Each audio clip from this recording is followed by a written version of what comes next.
नमस्कार, मी मनोज जिंदल, जिल्हाधिकारी रत्नागिरी।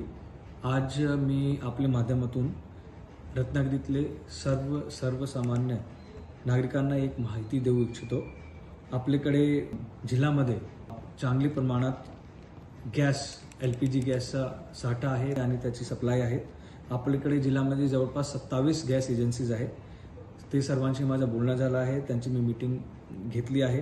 आपला जिल्हा जे सप्लाय ऑफिसर असतो त्यांची पण माझा बोलणं झालं आहे, त्यांची मीटिंग पण घेण्यात आली आहे।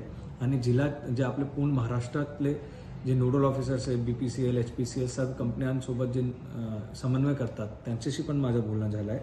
आपल्या जिल्ह्यामध्ये डोमेस्टिक गॅस सप्लाय जे असतो, जे लोकांकडे जे सिलेंडर पोहोचवले जातो त्याच्यामध्ये त्याच्यासाठी जे काही सिलेंडरची सप्लाय आपल्याला लागतो ते पूर्णपणे सुरळीत पद्धतीने आपल्याला मिळतो आहे। त्याची सप्लाय आपल्याकडे चांगल्या पद्धतीने चालू आहे।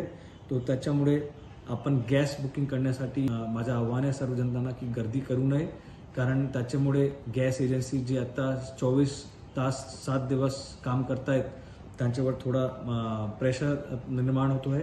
तो माझी सर्वांना विनंती आहे की आपण आपली जे नेहमीची बुकिंग असतात ऑनलाईन ते करावे। आपल्याकडे काही इश्यू असतील तो आम्ही एक नंबर जारी करणार, त्या नंबरवर आपण आपल्याला सूचना हॉटलाईनवर सूचना देऊ शकतात, तो आपण ते आपला प्रश्न सुटवणार जिल्हा प्रशासन मार्फत। तर आपल्या जिल्ह्यामध्ये एक गॅसचा काही इश्यू नाही आहे। सर्वांना माझी विनंती आहे की आपण त्याच्यामध्ये जिल्हा प्रशासनचा सहकार करावे। धन्यवाद।